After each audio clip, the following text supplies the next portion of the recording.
we could have really had a nice long run of me and him just chopping it up every morning, talking about life. It was a good time. It was a good show. Listen, a talk show, the format today, I just think is really hard to. I mean, this Yeah. wasn't today, but it's just a hard Yeah. format, I think, to get greenlit in today's Hmm. society. I agree. Is it hard as an actress? Because, like, again, like I loved Hot in Cleveland, you were on that, you appeared on Boston Legal. Like, is it hard as an actress? Like, you've done so many of these shows to come into like an established show where the cast is like in the groove. Like, is it just hard to come in as a guest star for an episode or two? It really all depends on it all begins at the head, right? The number one on the call sheet dictates how the experience will be for everyone. I did an episode of Frasier. It's going to be airing soon. I play Tokes' sister. Tokes, who's a series regular on there, has been talking about her sister Monica for the entire first season of the Frasier reboot, and we finally meet her in the second season. And Kelsey Grammer could not be a nicer human being, which means everybody else on that set, they're all really nice people. And when you're working with nice people, they tell you where the bathroom is, they tell you where craft services is, they tell you the best place to get coffee near the studio. So you're not coming in feeling like a stranger. You're kind of walked through the experience. Now, I've been on a couple of sets where the person at the top is not very nice. And that means that you're fending for yourself and trying to figure it out. And maybe you'll find a friend, but everybody's in fight or flight because the top person is mean. And it's a different experience, or you go on a set and they've been working together so long they don't like each other anymore, and so you're walking into like your mom and dad are fighting. It's weird. So it all depends on the set that you're on. I will say, out of my 20 some years of being in this industry, I've had maybe two bad experiences with actors. Every other experience I've had has been lovely. So two old crabapple bad eggs is not bad. The percentage can't even be quantified. That's really good. Mhm. And you want to share who those actors are with us here today? I will not, but there are people whose names I don't speak. So if you hear me ever speaking about certain people, there's certain people whose names I don't ever speak, and I talk about everyone lovingly. So if I have not said the name, you could probably figure out who they are. And That is also, true. I'm not alone in thinking they're not nice people. So That that'll help is you figure it out as well. that is usually the case. I have my own guesses, and I was just joking. I didn't think you were going to reveal those, but you can't blame a girl for trying, Yeah, can but you? I'll say this too. The reason that I also don't speak their names is their shame is theirs.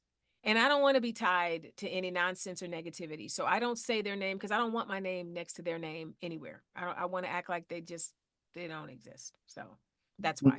And if people really want to know that, they can just go listen to every interview you've done and bring out the Venn diagram and just good luck with that, right? Absolutely.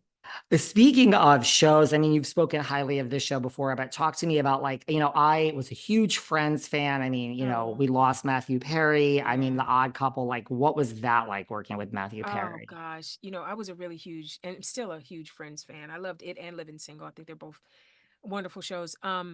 So I was a big fan of Matthews, and I remember when I first met him, I never looked him in the eye because I just thought I would like maybe cry or fangirl a little bit too much. And then we were working together probably we had got at least two episodes in. And I kindly went up and I said, listen, I'm sorry I'm a weirdo, but I just really love you. And I think, Chandler was really great. And he was like, Yvette, like, what are you doing? Like, this is me. It's fine. And so he kind of helped me get over my little crush, weird fangirl thing. Um, I, s- I have been blessed in this career to get to steal from the best. And when I tell you that Matthew Perry is one of the finest comedic actors this world was ever gifted with, he truly is. And so I would just sit like this and just kind of grab what I could. And Thomas Lennon, who played Felix, is also brilliant. We had Wendell Pierce on that show and Lindsay Sloan. It was an embarrassment of riches on that set. And Matthew was, the grand poobah over there. So I'm really grateful that my life crossed paths with him for a short period of time. I'm very grateful that I have those memories of him. He was a wonderful, loving man. And after the second episode, you went up and he's like, "You're on the same show as me. Yeah, We he's have to like, "What are work you do? together What are for you doing?" years." And the thing is, the first two episodes, I think, just about every scene I had was with him, so I was able to pull it together on camera. But after we would cut, I just kind of scurry away because I just was afraid I'd embarrass myself. I really, really was a huge fan, and also Friends was tied to my move to LA. When I first moved to LA after college, it was the year that Friends debuted, so I spent a lot of time watching that show, dreaming of my life and what I want. And we were the same age, and they were starting their lives in New York and I was starting my life in California. And so it was a lot of parallels and not having money and hoping somebody likes you back and all of that stuff. So a lot of my formative years in LA are tied to Friends and also ER. Those two shows came out the year I moved out here. So yeah, Those so it are was that too. It was that too. Those are two good ones. Two more things. Because we know the internet doesn't lie. Is this true? We have a lot of, and I am a Housewives aficionado, but I don't remember anything. Is Mhm. this true? Because I read it on the internet. Were you in an episode of Real Housewives of Atlanta? And then were you in an episode of Real Housewives of Potomac? Because that's what the internet says, and I I don't was. remember it. I was. I am friends with Drew Sidora. And so when Drew first did the show, she was just starting to get back into acting because she'd taken some time off to raise her family. And so she was just getting back into acting. So she called me to talk about headshots and that. So I'm on like a phone. I'm on a phone on both of them. The other one, I was talking about life in general, but it was another phone call on the one on okay. So Drew And so Sidora, yes. yes. And then who on Potomac? I talked to Gizelle Bryant, my sorority sister, Gizelle Bryant. We did a short film for BET. I directed my first directorial debut, and she was in the film. And it was her, I think it was her acting debut. And so after we did the film, we had a phone conversation. I can't remember what we talked about, but I popped up on another phone conversation with Gizelle. Okay, well, I could have you back just to have a whole show about what Giselle was like in college as a sorority sister. I would Well, love to talk we about. weren't sisters together. Oh, Our sorority, yeah, we were different schools, different times, but we are all you're an AKA for life, so we're in the same sorority. As our hopefully our new president is also an AKA, so same same sorority. sorority. Hmm. Shout out to Giselle Bryant. Well, as we wrap up, because you mentioned, Drake so much, Drake so many times, like, what do you think of, like, there's still so many stories coming out about, like, Drake Bell and like Dan Schneiderman, like you were there. Like, does Yeah, this shock you? Because you mentioned Ariana, like everyone has, yeah. I mean, I was shocked at what happened to Drake, and Dan Harmon didn't do anything to Drake Bell. I want to make sure that's clear.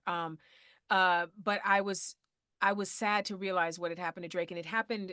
I came on Drake and Josh a little bit later, so when I first met him, he had already been traumatized, and I reached out to him and I told him I'm sorry I didn't know because I would have just I would have just held him. I would have just coddled him and carried him through that experience because I just love him to bits and pieces, and you never would have been able to tell that he was dealing with so much. And that makes me sad that he was dealing with it and still showing up and smiling and being there and was great on the show and was going through such personal turmoil. So my heart breaks. And he was kind enough to say, "It's okay, Vet, you didn't know. Nobody knew."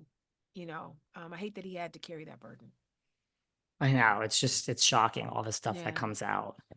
Well, on a positive note, thank you for Showbird. Hopefully you're going to keep Thank a you. great memento from this experience. I've loved watching you on The Masked Singer. Right. Like, just keep the costume. That's My about as good as feathers, I it. got my feathers. Yeah.